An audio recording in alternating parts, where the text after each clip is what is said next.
Yat Yatra khaletva anvrittim avrittim chaiva yoginaha prayatayanti tam kalam vakshyami bharatarsabha. O best of the Bharatas, I shall now explain to you the different times at which passing away from this world, the yogi does or does not come back. Prabhuji, shall I read till 28, Prabhuji? There are total 28. Yeah, sure. Okay. Text 24. Agnir Jyotir Aha Shukla Sanmasa Uttarayanam Tatra Prayata Gachanti Brahma Brahma Vido Janaha. Those who know the Supreme Brahman attain that Supreme by passing away from the world during the influence of the fiery god in the light at an auspicious moment of the day, during the fortnight of the waxing moon, or during the 6 months when the sun travels in the north. Text 28. Dhumo Ratri Krishna Sanmasa Dakshinayanam Tatra Chandramasam Jyotir Yogi Prapya Nivartate. The mystic who passes away from this world during the smoke, the night, the fortnight of the waning moon, or the 6 months when the sun passes to the south, reaches the moon planet, but again comes back. Text 26. Sukla Krishne Gati Hai Ite Jagatah Saswate Mate Ekaya Yatai Anvrittam Anyaya Vartate Puna. According to the Vedic opinion, there are two ways of passing from this world, one in light and one in darkness. When one passes in light, he does not come back, but when one passes in darkness, he returns. Text 27. Naite stri bharda janan yogi muhyati kasyana tasmat sarvesu kalesu yoga yukto bhavarjuna. Although the devotees know these two paths, O Arjuna, they are never bewildered. Therefore, be always fixed in devotion. Text 28. Vedesu yajnesu tapassu chaiva dhanesu yat punya phalam pradistam atyeti tat sarvam idam viditva yogi param sthanam upaiti chadyam. A person who accepts the path of devotional service is not bereft of the results derived from studying the Vedas, performing sacrifices, undergoing austerities, giving charity, or pursuing philosophical and fruitive activities. Simply by performing devotional service, he attains all these. And at the end, he reaches the supreme eternal abode. Completed, Prabhuji. 28. Awesome. Thank you so much, Ragini. Hare Krishna, Prabhuji. Hare Krishna. So there is the astrological way of passing from this world, right? There's Uttaran and Dakshinan, right? So the sun passing through the southern, as it called it, what is that, Capricorn? I forget exactly those words, but point is that is for those who are in the karmic cycle. Those timings matter when somebody is passing away from this time or that time, and accordingly it is understood such a person will take birth again or not take birth again. But for a devotee, these things don't matter, as Krishna is saying that, for devotee everything is auspicious and we are beyond these different rules. So if you see, there's a pattern here. Even in chapter 6, Krishna did the same thing. He told us all the things that a yogi should do, control his breath, his focus on the middle of the two eyes at the tip of the nose, not too high seat, not too low seat, kusha grass, all these nuances Krishna gives, right? And then he says, those things are not recommended for Kali Yuga. In Kali Yuga, do Bhakti Yoga. That's the best thing, because most people cannot do Yama, Niyama, Pranayama, and all the way to Samadhi. So Ashtanga Yoga process is very difficult. Of course, we can do some of the physical exercises for health benefits and whatnot, but people get stuck at the very beginning where it is the celibacy part, right? Most people cannot be celibate in Kali Yuga. So it doesn't work for most people. People want to get married, have children, and all of that. So similarly, here also Krishna is giving very detailed description. You pass it during this time of the sun passing and this and that. And then he says for a devotee, this is not important. He is not bewildered by these things. So let's go back and read that verse.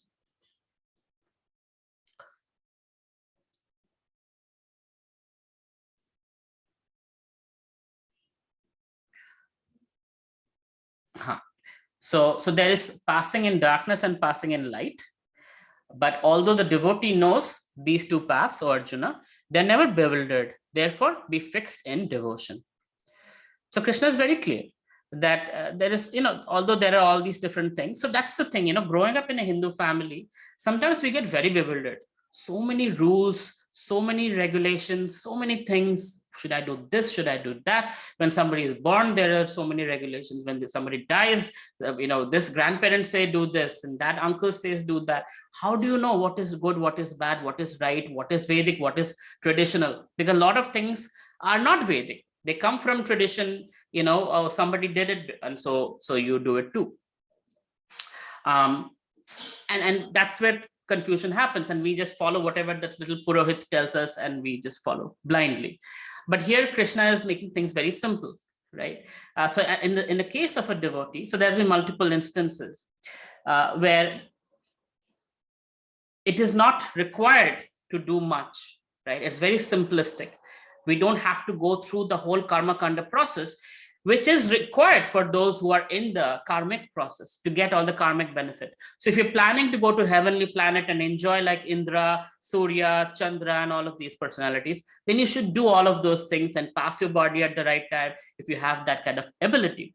But for us, those who don't have that ambition, we want to get complete liberation from this material world. We don't care about heavenly planets. We don't care about going to higher realms and coming back here. For us, what matters is we die thinking of Krishna, which he said few verses back. That Antakale Narayana Smriti. At the time of death, think of me. And you will come back to me, guaranteed. And Punarjanmana Vridyate, you will not take birth again. I guarantee you that. That's Krishna saying for his devotees. And for those who are not in the devotional process, he's also very clear. Thank you. He's also very clear that they have these processes and they need to understand that there are the indications, and this is how they can understand somebody takes birth again or not. So I'll talk a little bit about the process of rituals related to death. So many of us who have seen somebody pass away, we know that there is a mourning period of sometimes it's 11 days, some cultures is 13 days, if you're a certain caste, according to that. Now, women do only 4 days, men do so many, different parts of India, different rituals. But the point is the Shraddh ceremony. Thing is, first is the mourning period, that, okay, there is time when you can just be there and feel sad, and there is need for that time for one to kind of find a closure, that somebody that they loved very dearly has passed on, and there needs to be that dedicated time. Then one can cry, one can remember the memories, one can go through all the wonderful things and gratitude and all of that, and pray for the departed soul. That, oh, you know what, such and such a person passed away. If you so desire, Krishna, please bless them so they can be in a better situation, better place, wherever that might be. So there is that period of 10, 11 days that we go through, called the mourning period. After that comes the Shraddh ceremony. What happens with the Shraddh ceremony is we are offering, there's called Pindadan. So there's different cereals and barley and all kinds of things that are like put in circular, in a spherical format called Pinda. And that is offered to Lord Narayan. And that food is offered to the departed soul as prasadam. Just like every day for those of us practicing, we offer bhog to the Supreme Lord, and then we take prasadam. And so similarly, the time of Shraddh ceremony also, those pindas are offered to Lord Narayan, and then the prasad is offered to the departed soul. So that, and there are mantras that are recited to make sure that that person, whatever misdeeds they might have done, that those misdeeds don't come in the way of them passing on to a better position. And as the next generation, they try to do prayaschitta, which means to do some nullification of the bad karma, right? Some things they might have done not so nice and not so good things, that they don't impede the soul's departure to the next destination. A lot of times what happens is, if they have had really bad karma, they might be stuck in a ghost body. They might be stuck in the realm, where they are too attached to family, too attached to their house. You will notice some people are like, they're into legal battles, and it's like, this is mine and I'm going to make sure this is mine. They're really attached to their properties and family and household and cars and everything. In such cases, the attachment leads to the soul not being able to go away from that place and be in a ghost form. So part of doing this rituals is to also make sure that that karma is reduced, and they can be detached from the situation and be allowed to move on to the next destination. So these rituals are very, very important, not just from a ritualistic perspective, but because they actually have significance in terms of helping the soul's journey to the next destination. There has been some cases where I have personally been involved with souls that are stuck in a certain place. So my house in Chicago actually had that situation. There were, I think, 2 female ghosts because it's not one, but so because I was, in my house, I used to have students stay over. Multiple students over multiple years would complain that there is this particular personality who would come and bother them at night and whatnot. Not one person has said that, multiple people say the same thing in the same description. So I decided one day, I'm like, you know what? I have the biggest weapon. Why don't I use it? So I just chanted like crazy in that particular room multiple times, right? And for a week I chanted. And after that, there was, for many years, there were nothing. When I came back to India, again, after I think 2 years, I heard that same or different, I don't know, but there was again incidents of ghosts. So these are reality, ghosts are a reality and these things happen. But what I heard, the good part was that there were 2 ghosts or 3 ghosts, I forget, but there was only one that was bothering after God. So 2 of them probably got liberation, but one didn't. Unfortunate karma, or they're just like a holy name of Krishna, so they just want to stay back. I don't know, but regardless, that person was a little scary. So these things happen. Persons have consciousness, and this consciousness that we have, whether there's envy or too much anger or too much lust or whatever it is, that's on the subtle body, the sukshma deha, right? The mind, intelligence, ego, and that's the ghost, the mind, intelligence, ego holding the soul, right? So that doesn't go away with the body dying. That same mentality is there. So certain ghosts are unfriendly because of that, because they're not just, when they were alive, they were not good people. When they're dead, that same consciousness carries forward, and they're into like hurting people and scaring people and doing damage and making sure their presence is felt and all of that. And there are other ghosts who are just ghosts. They're just there and we don't even know it. They might be around. But point is to pray, to have the holy name, so that these personalities, whatever their karma is, that they get liberated. When Srila Prabhupada was in UK at the house of the Beatles, John Lennon's house specifically, if I remember, and Prabhupada could see there were ghosts on the orchards. There were a lot of fruit orchards there and a lot of gardens and trees and everything. And it's like, these were owners, residents of this place. And they're stuck here. They cannot get rid of this beautiful place because they just love this place. And during that period, I think John Lennon said, the ISKCON devotees can have access to a certain building if they could get rid of the ghost, because they're not able to use it. But there's such a terrifying ghost. I'm telling all ghost stories today. I hope you guys don't mind. Terrifying ghost that whenever somebody tries to live there, this ghost makes a whole ruckus. He'll make noise, he'll throw things, he'll break things, and people get scared and run away. So Prabhupada said, no problem. We will do Harinam all day, all night, and guaranteed the ghost will go away.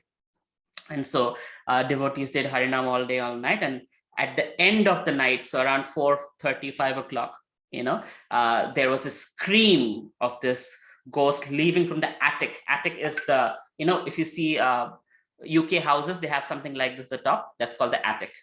So this is generally damp and dark place. So from the attic, there was a sound, the ghost leaving, and there was a tree next to that place. And the tree had a very strong branch that broke. So those are symptoms that the ghost is leaving. So they make an impact, they make a mark, and they leave. And there was nothing after that. And till date, devotees are using that place for sharing Krishna consciousness and the knowledge of Bhagavad Gita. So that's one of the tools we have, is the holy name can fix anything. It can, liberate people stuck because of the bad karma in situations.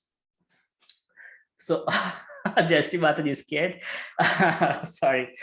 Don't be scared. The holy name is pleasing to, even in this house where I'm sitting right now, there were ghosts. Actually, when we used to rent out this place. We never lived here. After I came back from US, I moved in because it's closer to all the different places. It's a nice location. And when the maid servants came and they were like, "Oh, this is the ghost place." I'm like, "What do you mean?" And then we realized everybody that has stayed here, our relatives, sometimes we let them stay, there has been deaths, right? My aunt's mother died here. My own grandmother died here. And there has been other deaths in a particular room. Those who have come to my house know which room I'm talking about. And when I was, here initially, that doors would, like whenever I would be out at 3 o'clock or 4 o'clock to drink water or something, that door would just shut with a bang. And honestly, I'm scared of ghosts. So my hair would stand on my neck. It would be so scary. And I was chanting, Gaurnitai, Hare Krishna, somehow just chanting Krishna. They would run back to my room. So then again, I did the same thing. That room I couldn't enter for a long time because my grandmother, memories and whatnot. But then I decided one day to just be there and chant and chant and chant. And then one day my spiritual master came to visit our house, and by the dust of his lotus feet, never ever again any other situations happen here. So if Prabhuji, I don't know. I want to kill you for this today. I swear. I cannot even. I'm like so scared because I cannot sit alone in the house because of this. This fear, God knows from where it's put by my school teacher actually. And I said, "Oh my goodness, of all the people, why is Prabhuji talking about this?" So if I was in Calcutta, I would have come now just now. Mataji, Krishna's talking about it. I'm not. I'm just explaining it. Okay. Yeah, okay. Thank you. No, but this is a good impetus for you to chant the holy name. So you chant loudly so that the fear goes away. Hopefully. Still not got over it. So these are realities, and I have personally experienced quite a few instances of this. But the good part is they do go away, and the holy name is very, very powerful. Even I think our where is Yogesh Prabhu? Yogesh Prabhu is here. Yeah, Yogesh Prabhu, remember you had that incident? So he was sleeping in this room, and this mirror falls on him and cracks. My God. How did that work for you, Prabhu? You chanted Narsingha Pranam. After that, what happened? Nothing happened, Prabhu. I was all fine. Okay. The next day, I just woke up and did my work. Good. See, there you go. You should not be scared. Yogesh Prabhu wrote to me middle of the night. So he, where were you at the time? Canada or US? I was in Michigan, Prabhu. Michigan. And he shows me pictures of this, some just mirror just falls on him and this cracked, glasses everywhere. And I just immediately send him Narsingha Pranam. And I said, you chant this and it'll be taken care of. And nothing, he's happy and he's fine. See, don't worry. So that's the beauty of it. We have access to the most powerful personality in entire creation. So we don't have to worry about little ghosts. They're just people like us who are just having bad karma. That's all. They just want attention. And the more we talk about them, we give them attention. Okay. Prabhuji, I heard a story about Prabhupada when a ghost came to him and he says, chant Hare Krishna and he'll be liberated. And he immediately got liberated. Yeah. And there are many stories like that. Bhagavatam classes, king, ghosts get liberated just by hearing Bhagavatam. And so there are like many such instances. So don't be scared, but it's good to know that this is a reality. And in case you are going through something like that, just know that you have the mantra for it. And also, it's not just ghosts, any kind of subtle attacks. So for example, sometimes people do tantric attacks, right? They have envy towards you and they'll do all kinds of tantra mantra sadhana and they'll try to harm you. So, and that's why we wear this kantimala, right? Nothing can touch us as long as we have tulsi around our neck. So that's a big protection for us. Even the scriptures say that death messengers, Yamaduta's own people, they cannot also touch us as long as person is wearing tulsi mala.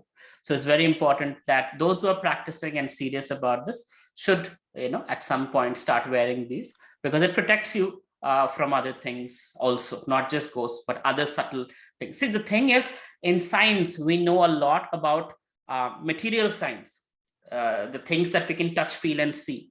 But much stronger than that is subtle science, the sukshma deha that I talk about, mind, intelligence, ego, right? That's very, very interesting stuff.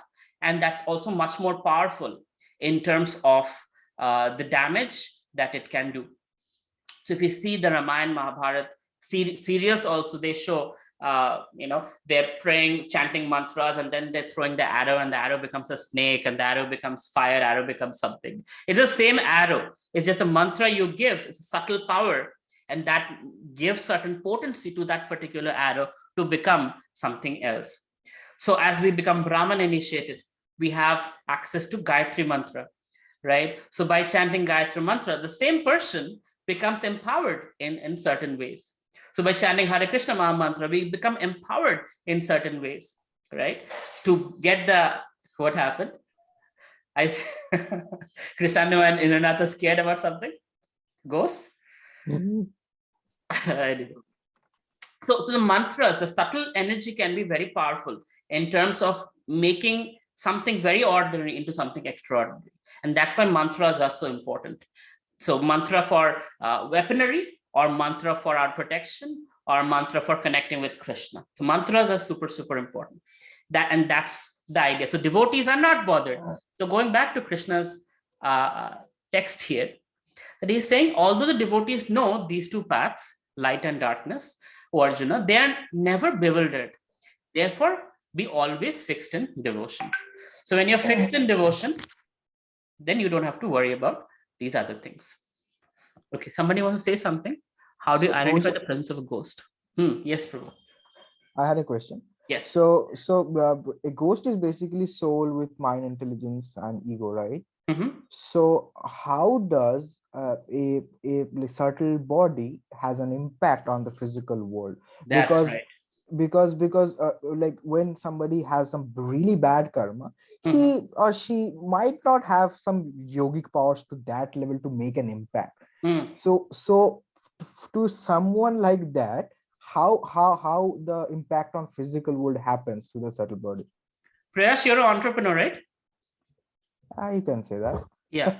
So what as entrepreneurs do? We think of something and we make that into reality. It first appears in our mind, whether it's a product or a service. It first appears in our mind, then it becomes a reality. So mind over matter. Now, if you have nothing to do and you focus all your mind's energy on something, you can actually bend matter. So it's called telekinesis. Correct. Yeah. Right? There are people who can do that. So imagine a ghost life. It's so damn boring. They cannot do anything. Nobody can hear them. They cannot get any attention. They can do whatever they want. Nobody can see them, hear them, but they can see and hear. So in their case, what's happening is mind over matter. So so not every ghost. So where you're sitting, there are subtle bodies around you, but they cannot impact you. There are certain personalities who are so strong in their emotions that they can have an impact on the physical world. Not everybody can do that, right? And that's where you see a presence of a ghost. But otherwise, Krishna says in Bhagavad Gita that there's life everywhere in creation, everywhere, right? But in some cases, we can perceive life, some cases we cannot. Does it make sense? Yeah, it makes sense. But when you talk about like tantras and people doing like tantric activity, so like how does that work? So tantra is directly hitting your subtle body. So they're trying to, so Vashikaran, for example, is a process with which they're trying to take vash or take over your mind. And whatever they say, you will do it. Right? I have personally known and seen this happen, where people have taken over somebody's life and telling them, you invest money here. It happened to my own uncle, actually. And you do this and you do that, and they just do it like a mad person. Their personality changes. They become completely like subservient to this other person who has done Vashikaran on this person. So the subtle body has been kind of taken over by a tantric or a person like that. Sometimes ghosts do that.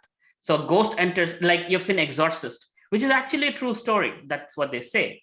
where another subtle body has taken over this girl's psyche, his psychophysical nature, and kind of speaking through her and scratching people through her and reacting through her and saying a different language and all of those things, because they've taken over their sukshma deha, subtle body.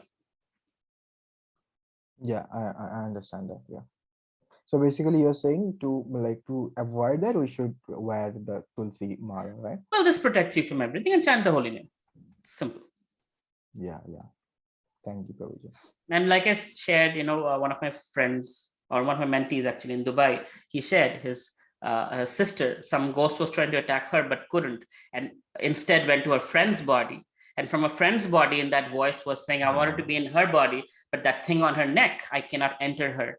That's why I am in your body. Oh. Right? So it's like literally saying that. And it increases your faith. Like, wow, this thing is very, very important. That's scary. That's scary. So basically, if they want, they can enter someone else, somebody who is not all to souls, but certain powerful, they call pishach, kind of.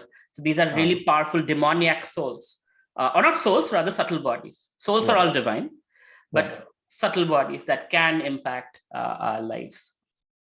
Yeah, don't worry. For us, we are chanting Hare Krishna. We don't I'm not worried too much. But so basically, if like a soul really wants, who is a ghost, so they can enter somebody who is closest to you, their body, and do harm to you in a physical way. Or help. There are friendly ghosts who are known to do good things also. Are they called angels? No, they're not called angels. They're just ghosts. Okay, good ghost. Okay. So angels are the Christians' way, or the Islamic way of talking about demigods, right? Of course, demigods don't have wings behind them, but that's what they refer to. So the equivalent of angels is demigods, because they have the concept of God and angels. And in our case, is God and demigods, the 33 crore demigods that we talk about. Okay. And Prabhuji, I had another question coming up. So you heard about the doll Annabelle, right? So so that is actually not a body, that's a doll. Like, how does that work? I don't know if that is a true or not. I don't know about that one. That's not a true story, I don't think. Okay. Because you need to be in a conscious body to act it out. You cannot be in a doll or whatever. Do people do voodoo and stuff? Yes. So we have to be careful about our nails, our hair, and things like that it don't go to people who might cause trouble to us, because those are things people take and they can do black magic with it. Again, if you're a devotee and wearing kantimala, not a concern, but rather not go through difficulties. Yeah, I was talking to a tantric about this. They're like nails and hairs. Why were you talking to a tantric about this, Prayash? No, actually, I was not talking to a tantric, but I was talking to someone who happens to be a tantric, so he knows stuff, right? And he says that that's what beginners do. Beginner tantric. Oh, he's like expert, advanced level. Maybe, I don't know. Anyway, okay. Thank you, all right, most welcome. So there are some questions in the chat section. Let's see.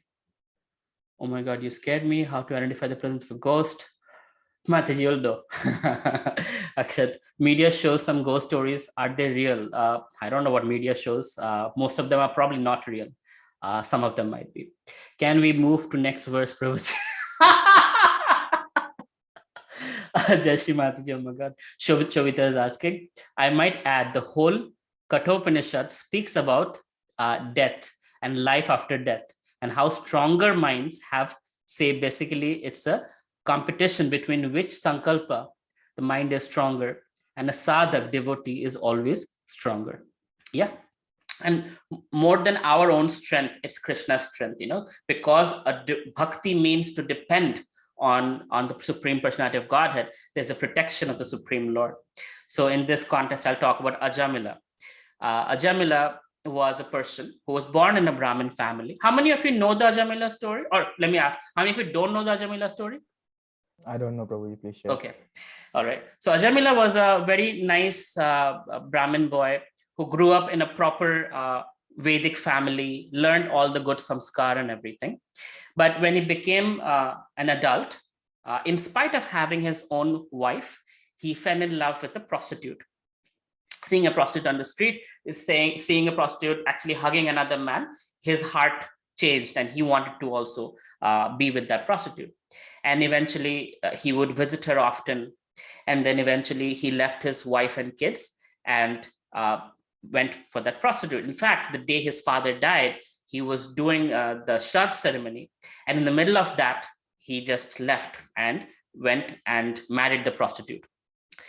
Now, because a prostitute was very, very lusty, she would always ask for things that was beyond his capacity.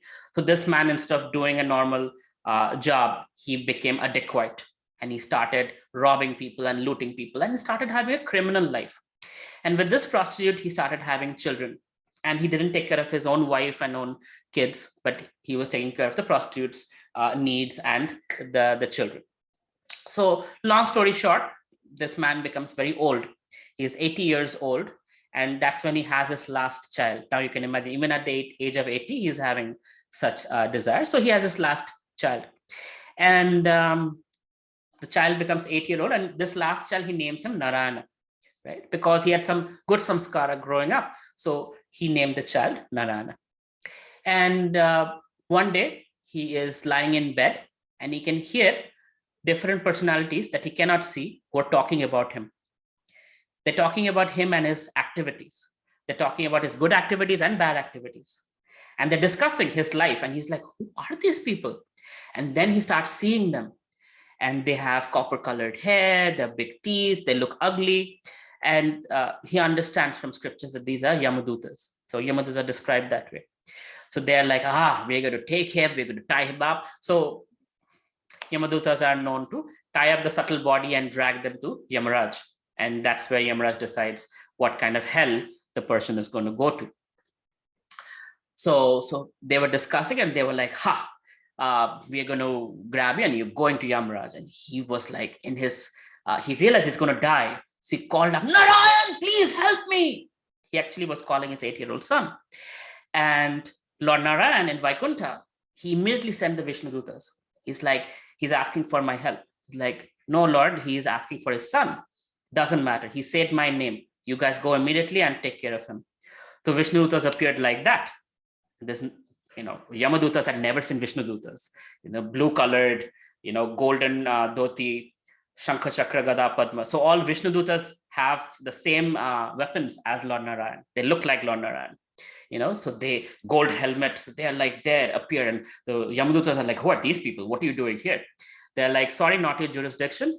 He said Lord Narayan's name. Lord Narayan personally sent us. We're going to take care of him. He's protected from you. They're like, no, he has really bad karma. He has done terrible things in his life and he cannot get out of that. He is going to hell with us and we're going to go to Yamaraj with him. And then there was all these argument happening. So Ajamila is like lying down in bed like this. There's Yamadutas and there's Vishnudutas and they're fighting it out.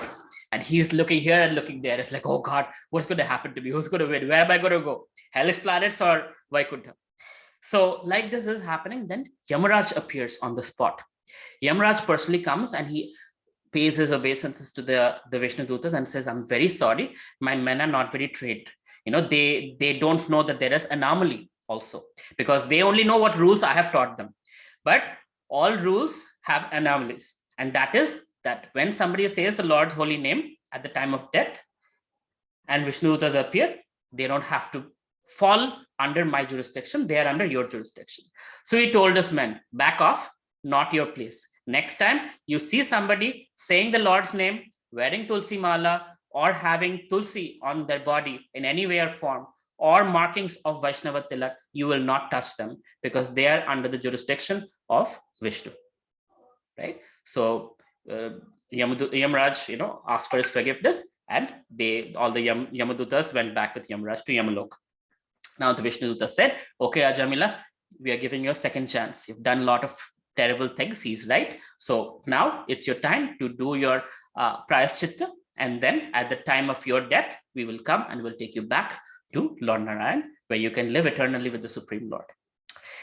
So it's an encouraging story because even at the time of death, having done a lot of terrible things throughout his life, the good things he had done growing up as a child in a Vedic family, remembering Lord Narayan's name allowed him the opportunity to reach out, call out Lord Narayan's name with eagerness and intensity. And that protected him from terrible situation that he could be in, getting roasted in hell.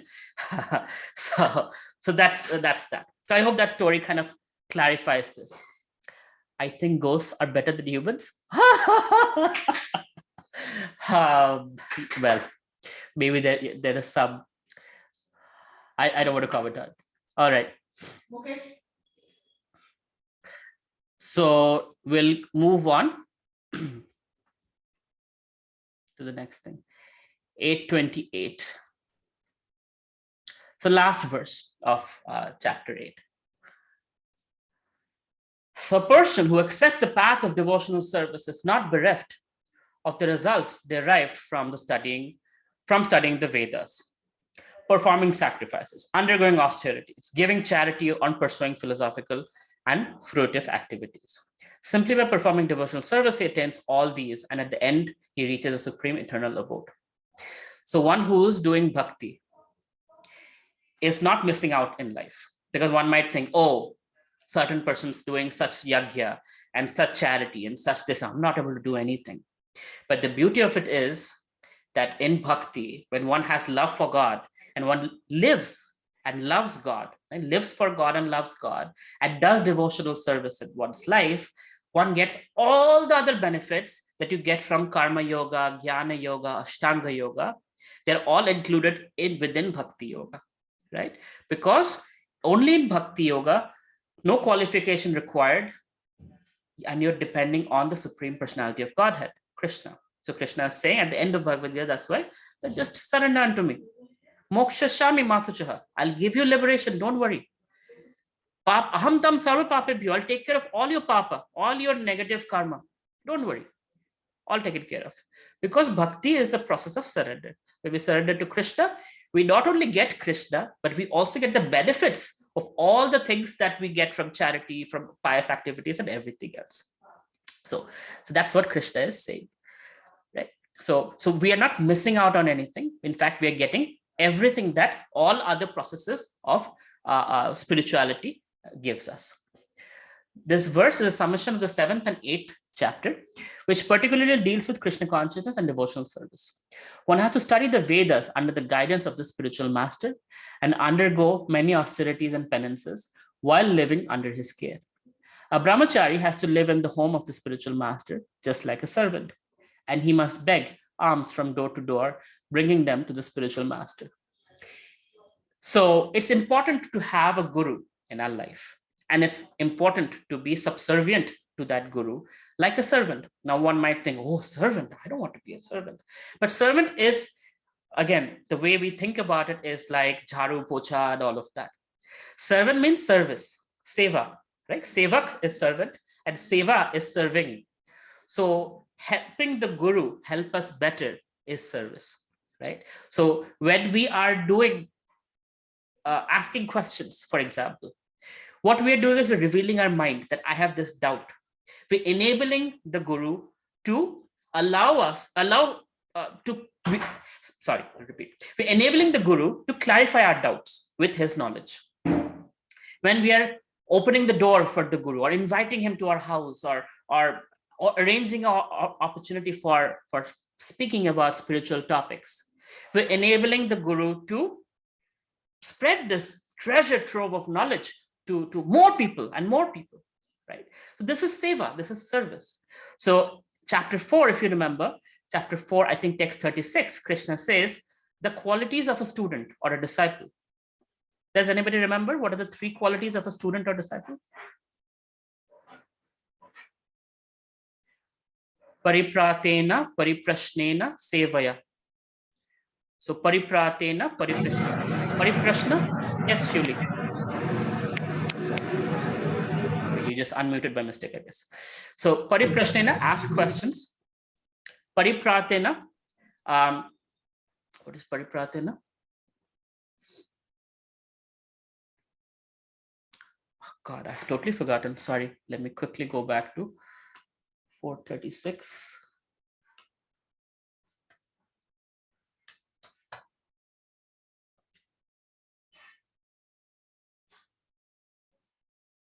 My brain is really not functioning today. It's not 4:36. Maybe it's 3:36. Does anybody remember the verse? Paripratena pariprashnena.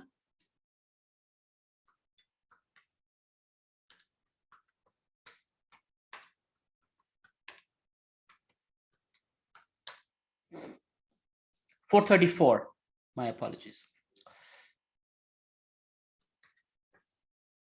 Not 4:36.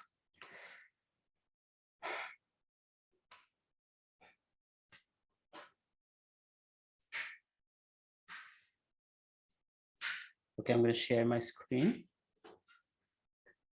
So this is the qualification. Tad vidhi paripratena pariprashnena sevaya upatikshanti te jnanam jnaninas tattvadarshinaha. So paripratena, by approaching a spiritual master, pariprashnena, by submissive inquiries, and sevaya, by rendering services. So first is to approach the spiritual master, approach the guru, that I don't know, I want to know, with a humble mood of inquiry, that I don't know, I want to know. So my cup is empty. Sometimes what happens is, I know, but I'm going to test you. Let me see if you know what I know, right? That's not humble mood of inquiry.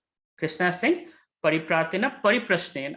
So humble mood of inquiry, that I don't know, I want to know, and sevaya, to serve that guru in such a way so that the knowledge can flow freely from that personality to us.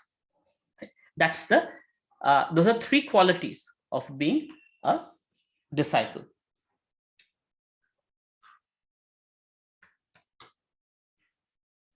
Okay. So here in the purport, a brahmachari has to live in the home. So back in the days, it used to be brahmachari, grihastha, vanaprastha, sannyas. First 25 years of your life, brahmacharya. Next 25 years of your life, grihastha, where you're married and you're having children and earning money and everything else. Then vanaprastha, there's retirement, and sannyas, where you become a spiritually uplifted and you help other parts of the society to also get spiritually uplifted. So brahmacharya life is first 25 years, student life, where one lives. So back in the days in Gurukul, they would live with the guru and get guided by the guru. So it's not like class 1, different class teacher, class 2, different class teacher, class 3, different class teacher. The guru would actually see the disciple growing in front of them and learn their psychophysical nature. And when they're the right age, they would be able to give the right guidance that this kind of profession is good for you, this kind of person is good for marriage, this kind of lifestyle is good for you. So that would guide them in the right direction. Today, we don't have that kind of a system, but those of us who have a guru, at least when we build that relationship and trust and we reveal our hearts, that's when the guru can guide us into the direction that is best for us to reach Krishna. So in my case, my guru told me, you are a combination of Kshatriya and Vaishya. So that's why I'm leader in some places. I'm an entrepreneur as well, right? And I do both those things. And there is some Brahminical also thing where I'm teaching scriptures or entrepreneurship or whatever. I love teaching, right? So we are in Kali Yuga, we are not like very clearly a Kshatriya or clearly a Brahmana or a Shudra. We have combinations of multiple influences, but one of those things become very prominent in our lifetime. But it's important that our guru, who has the vision to see that in us, guide us in the right direction, so we can have a work-life balance. We can have job satisfaction. We can choose the right career, the right life partner, the right lifestyle, right? And accordingly have a happy life. When I was building my startup, my mentor, he was very practical. I told him, hey, after reading Bhagavad, I'm like, okay, I should give up all these things, like money making is a bad thing. It's like, I never said that. Krishna never said that. Arjun was a very rich man. Yudhishthira Maharaj was a very rich man. Prahlad Maharaj was a very rich man. They were all wealthy and they used all their wealth and power in service to God, being exemplary personalities. So why should you be any different? Earn lots of money, be the most successful entrepreneur you can be, and show an example that this is also Krishna's devotee. And in the recession, when I was struggling, and most of you know, 300 rejections from investors and whatnot, every time I looked at him and he said, keep going, I'll tell you when to quit. Not yet time for you to quit. Keep going. I'll tell you when to quit. And because of him, I didn't quit. Otherwise, I wouldn't be doing what I'm doing today. I'll be having some job in Chicago and living there. But the life I have is because my mentor was pushing me, because he knew what was in me and I didn't know. In fact, most of you know that today I am known for my skills in marketing. I am a guest faculty at many IIMs. I teach marketing and entrepreneurship. I did not know what marketing was in college. No idea what it even stood for. My mentor engaged me in marketing Krishna consciousness. It's like, okay, you're going to do the flyers for promoting Bhagavad Gita sessions. You're going to, and Facebook ads and all, when Facebook came, and I was one of the first people in ISKCON in the entire world who actually did Facebook ads to promote Krishna consciousness. And now every country, I'm consulting with them on how they can use Facebook and Instagram and YouTube and promote knowledge about Bhagavad Gita in their communities. I'm one of the most proponents. That's my service. I was just giving a lecture to 130 temple presidents from North America, US and Canada and Mexico, talking about social media and how they can use that to fill up their temples and get donations, get volunteers and all those things. I didn't know what marketing was. My mentor saw it in me and he told me, you're going to do this. Same mentor told me, you should teach, you should take up guest faculty positions. I'm like, they did PhDs to be a faculty at a US college. I am not qualified. He's like, just do it because I'm telling you to do it. You trust me? I said, I trust you. It's like, just go talk. I went to the dean of ID, it's Institute Design, which is the second best design college in the US. And I had no expectation of a yes. And I said, well, we have known me for being an entrepreneur. And I was thinking if I can take a class at ID. He said, you're the right person to do it. Here is a course on design thinking. Why don't you teach it for a whole semester? I was like, whoa, how did that happen? And that's where it began. And when I came to India right after that, IITs and other universities, Shobita is here. I met her at Shishi University. I went there so many times every year. And so, speaking to students, and that became my life, which I never thought it would be. Never saw myself as a professor. So that's the beauty of it. We don't know who we are, but a trained mentor or a guru sees what we don't see within ourselves.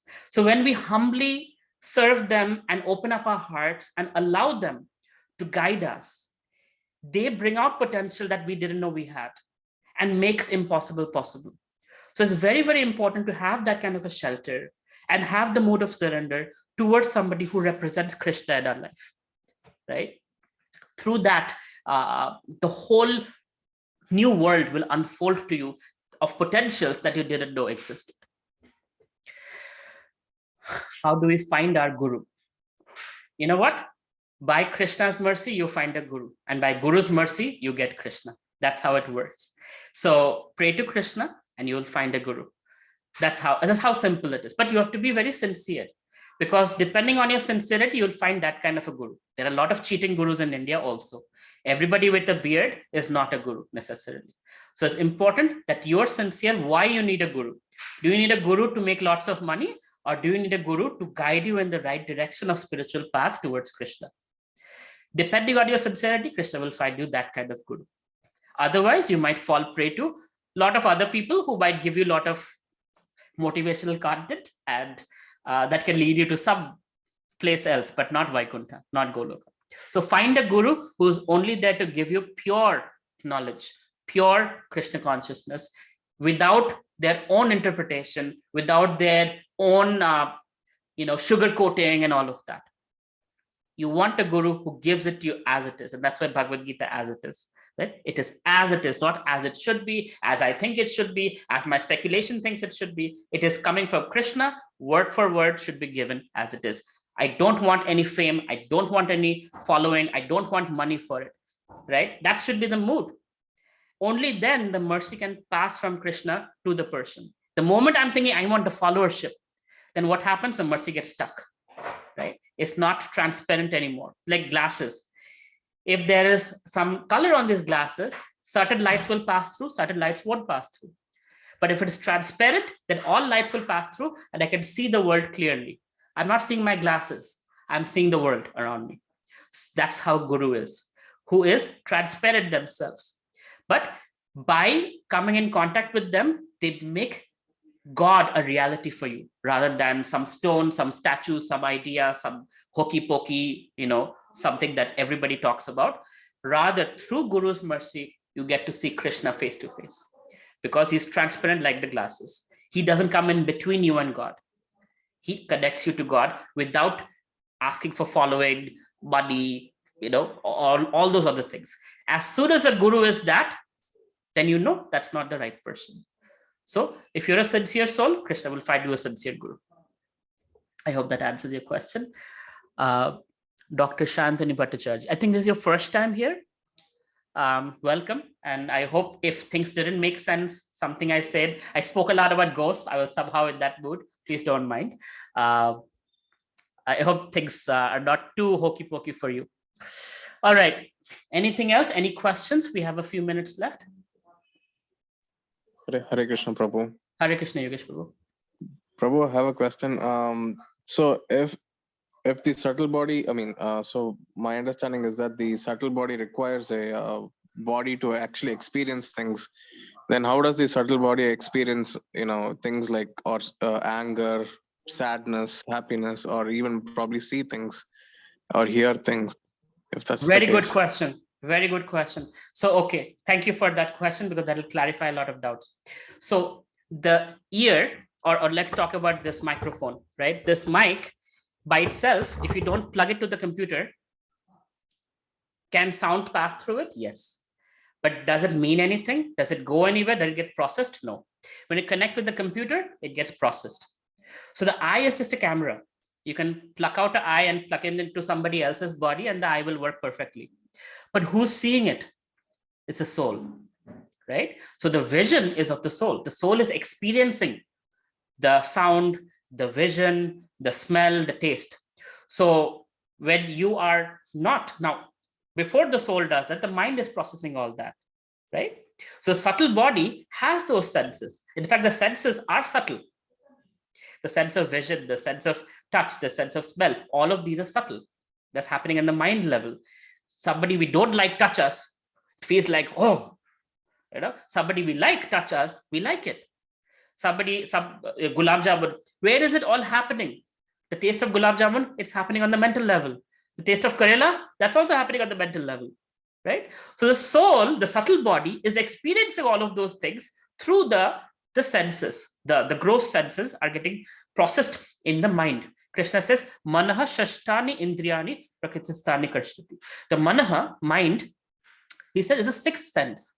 So there are 5 senses, and the sixth sense is the mind, because the mind is processing all that information and making sense of it. So when the body is not there, it's just the mind encapsulating the soul with ego and other things.